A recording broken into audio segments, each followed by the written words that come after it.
Now on ITVX.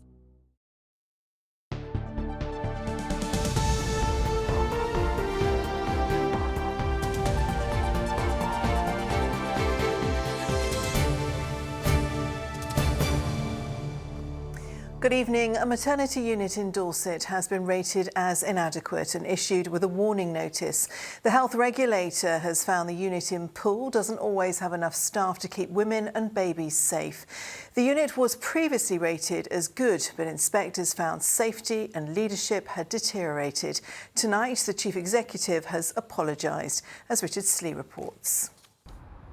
Well, I think this report has come as a shock to the hospital trust, and it certainly will be disappointing for patients. The main criticism of the inspectors who visited late last year is about the maternity unit, which had previously been rated as good. The CQC report states that the service did not always have enough midwifery or medical staff to keep women and babies safe. The maintenance of the environment, especially in relation to the emergency call bell systems, were not sufficient to maintain patient safety. The inspectors also found that managers did not always investigate incidents thoroughly or in a timely way. The inspection does come at a time when there is much disruption within the trust, which is currently reorganising how it provides healthcare across its two main sites, here at Poole and at Bournemouth. Only last week, managers were showing off new operating theatres and giving an update on the progress of the new building at Bournemouth Hospital, which will become the main hub for maternity services, as well as other departments such as emergency care. Well, this afternoon, the Trust's chief executive told me it has been a challenging few years, but improvements are already underway. Well, what I'd like to say about the report, it makes difficult reading for us, for the staff and for our local people. And I would like to say I'm sorry for actually where the standard of care has not been consistently of the standard that we would like it to be. And I want to say that really clearly. I'm incredibly proud of what we do at UHD, and maternity services are incredibly important to us.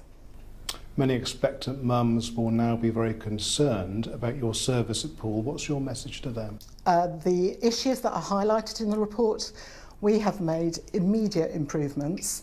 The issue over the call bells we were aware of, but actually have completely fixed. And I think it's really important to say to local people, to expectant mums and their partners, we are here for you. You will get safe care at Poole. And I'm a nurse, and it's incredibly important to me. Well, not everything in the CQC report was bad. The staff were praised for their compassion and kindness. But overall, the rating for Poole Hospital has now been downgraded to requires improvement. Richard Slee, ITV News, Poole. A mother from Bournemouth is campaigning for sex offenders to stay on the register for life. As it stands, those who are put on it indefinitely can apply to be removed after 15 years. But Laura Stewart, who was abused as a child, has started a petition to deny sex offenders that right, as Sally Simmons reports. Ray, good girl. Right, come here. Laura's puppy Ray is 15 months old, still learning right from wrong. Laura was 11 years old when her abuse started, when she stayed for weekends with someone she viewed as a father figure. I would wake up in the middle of the night and he had his hands in places that he shouldn't have, and the abuse continued. It wasn't until I was 16 that I moved out of home and moved in with a boyfriend. And that's when it stopped. I think when you're in that situation, you know it's wrong, but you don't know what to do about it. With Laura's testimony, when she was just 18, her abuser was jailed for 3 years and put on the sex offenders register indefinitely. The thought that he and others can apply to come off after 15 years is what's driving this mother from Bournemouth to lobby government. I have to fight for this law to be changed. How can it be that a sex offender is not labelled on the register indefinitely. I don't believe psychologically that they can change. I think they're hardwired that way. There is something fundamentally wrong with somebody who does that to a vulnerable child or a vulnerable person. My motive for this is to take away that secrecy, that taboo, so that children don't endure the trauma of abuse and keep silent. I need them to know that somebody will always believe them, and that the system protects them and not the perpetrators. Do you feel brave? No. People say I'm brave, but I don't feel brave. I feel incredibly vulnerable because the justice system hasn't done what I was expecting it to do, what I had almost been promised it would do. I'm scared. I'm scared for my children. I'm scared for other people's children. I'm scared that these people are being protected by the justice system almost, and that victims are just left high and dry. Laura Stewart speaking to Sally Simmons there, and you can find details of groups that can help on our website, itv.com/Meridian. And finally tonight, as plans are put in place for the King's coronation, an exhibition has revealed the extraordinary extravagance of one of his predecessors. The ceremony to crown George IV was lavish and expensive, but also surrounded by scandal and controversy, as Malcolm Shaw reports. George IV, depicted here as a Roman emperor, was no stranger to extravagance. As Prince Regent, he built the royal pavilion and lived a life of excess. So when he came to be crowned king, his coronation was lavish in the extreme.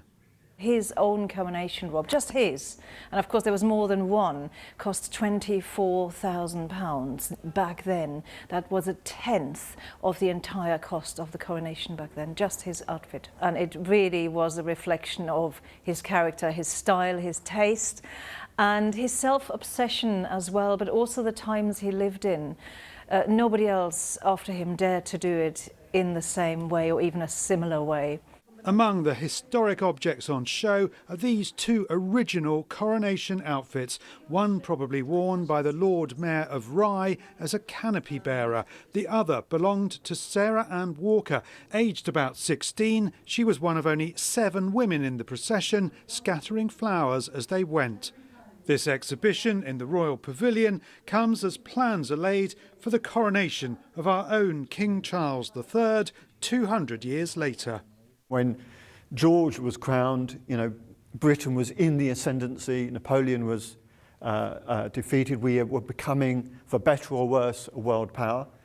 It's not like that now. We're in the middle of an economic crisis. The empire has gone. We are a more modest nation, and the coronation will reflect a more modest circumstance. The coronation of George IV was delayed by a year for the trial of his estranged wife Caroline for adultery. She won the case and sought vengeance. She famously knocked on the doors of Westminster Abbey on the day of the coronation in July 1821, demanded to be let in, demanded to be crowned queen, but George would not have it. She was turned away and died just a few weeks later. The exhibition, called A Right Royal Spectacle, runs for 6 months. Malcolm Shaw, ITV News, Brighton. Weather time now. Here's Chris Page.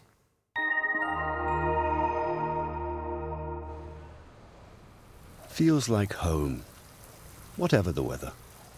Valent Boilers and Heat Pumps sponsors ITV Meridian Weather.